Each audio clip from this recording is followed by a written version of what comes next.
You're good. We're good? We're golden. Welcome back. Another episode. All that for this. Number 3 of this podcast-a-roni. I'm Rob Mosca. I'm here with Mark. How you doing? How you doing? How you feeling, Mark? I got to be honest. I mean, with everything going on, I still feel the exact same. The exact same. Yeah, Unbelievable. Eric, how are you doing? Right. Yep. All right. All right. So, another week in the books. It's been an interesting one for us over here. Obviously, it's been an interesting one for the world, and you know, I'm fearful of what's happening, just because I don't know if people have the right intention in mind, and I think intention is important in life, and I know everybody's hurting. We're in New York, and it's gotten fucking crazy here. It's gotten nuts. What do you expect? I'm in the Bronx. We have a curfew tonight, 8:00. I'll be home, tucked in my bed, maybe playing Call of Duty with my nephew. We've really just, I don't know, gone backwards in age, right? It feels we have a curfew, stay home. We've been in timeout for a long time. The adults have to clean up a lot of the mess right now. We shattered windows. I just wish I had mom's home-cooked meals. Other than that, I would be good. That's it. That's fine. That might be coming. I don't know if socialism That's it. wins. Somebody fold my clothes. That'd be cool.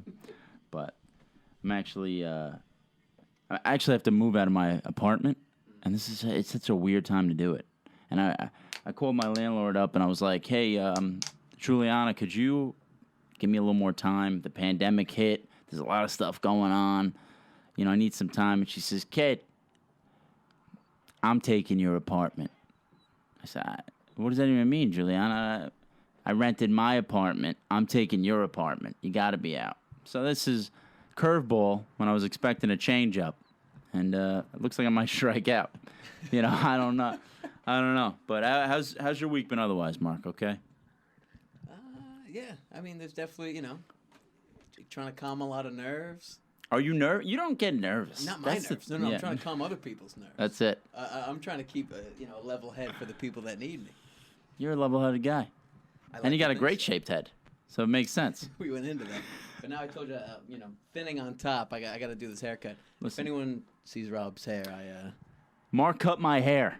If you're curious more so about the hair cutting than the podcast, you can send us a DM, I guess, or an email. Appointment only. That's the way we operate around here, but it's a good haircut. 4 compliments just today. You don't always get that on a haircut. No, you don't. Okay. I hate haircuts, and that's probably why you did the whole just shave it anyway, because I've never left a haircut being like, this is the fucking, I look like $1 million right now. Never once. I would think that you are a good person to sit in a barber's chair and have a conversation with a barber. How the kids, you gotta how's be good with business. that. You stay on top of that. Yeah, no, I remember people's names, obviously their kids, who else is working there, who they root for in sports. Listen, life's all about relationships. That's great. I'm going to tell you something, though. Last guy I got my haircut from, because they say, you get your haircut from, like, would you let anybody drive your car? Would you let anybody cut your hair? Like, that's like, and now, I don't know if you've ever heard it. Like, they say if you let someone else drive your car, it never drives the same. But cutting my hair, like, I'm always looking for the best barber. But also, I'll just get my hair cut from you if I like you, which is really not the move.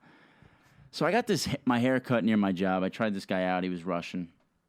His name was Mayer, actually. And, he cuts my hair, and he's the owner. So I've always been on the school, you don't tip the owner. Maybe that's just me, but I always give, like, if the haircut's $20, I'll give somebody $25. I've never heard that. You never heard that? No. But not even from a barber standpoint, like at a deli, somewhere.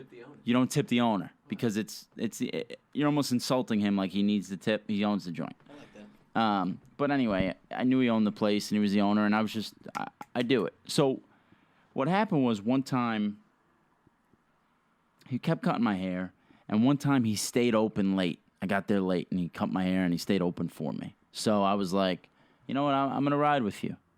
But here's where I turned my back on him. I'd been getting haircuts from you for 6 months, okay? You changed the prices from $20 to $22 a haircut. I think you should be grandfathered in. That's for new business. Oh. That's for new business. I've been coming here. I've been tipping you $5 every haircut, right? And you're gonna charge now. You think I'm giving you 27? Maybe I'm crazy and I'm not trying to sound cheap, but I honestly feel like if prices change with businesses, you know, and you can comment below if you think differently, you should be grandfathered in. I've been coming here, new business. You charge this guy Derek off the street with long blonde hair. Yeah, he's paying 22. Sure. I get that. Me, I'm a couple of snip. We talk about the kids. You got 2 sons. You live in Bay Ridge. Do the right thing. No ex post facto. You know, that means you've heard that you can't change. Once someone has a rule, you can't go back and charge them for a new rule. You know what I'm saying? But I also feel like I treat people how I'd want to be treated in business. What would you, if you're saying this guy was getting an Italian combo 3 times a week every day at your deli, you charge him fucking $7.95 every time.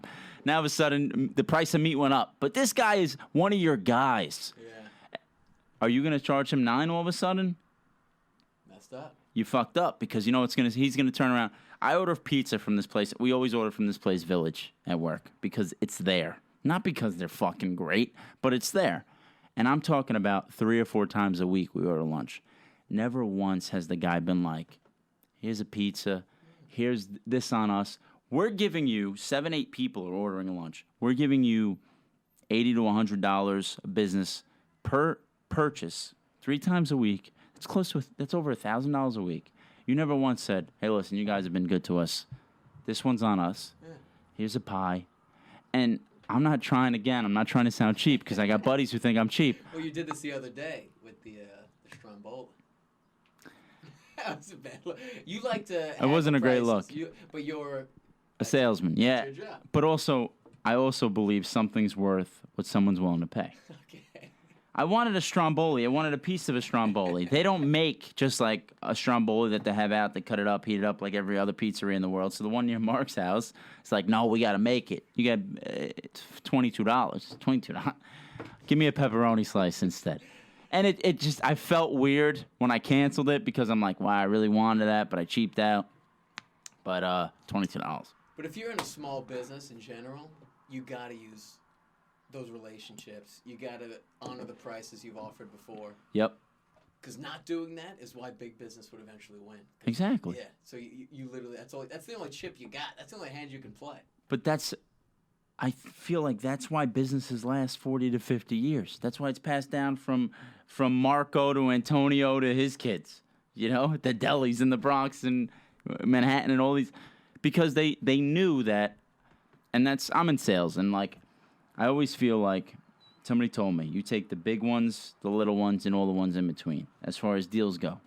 You know, there's one guy that you're not going to make any money on, but he's willing to do something right now, so you do it. And maybe the next guy coming, you can make a few bucks on. It's the same thing with any business, and I truly believe that.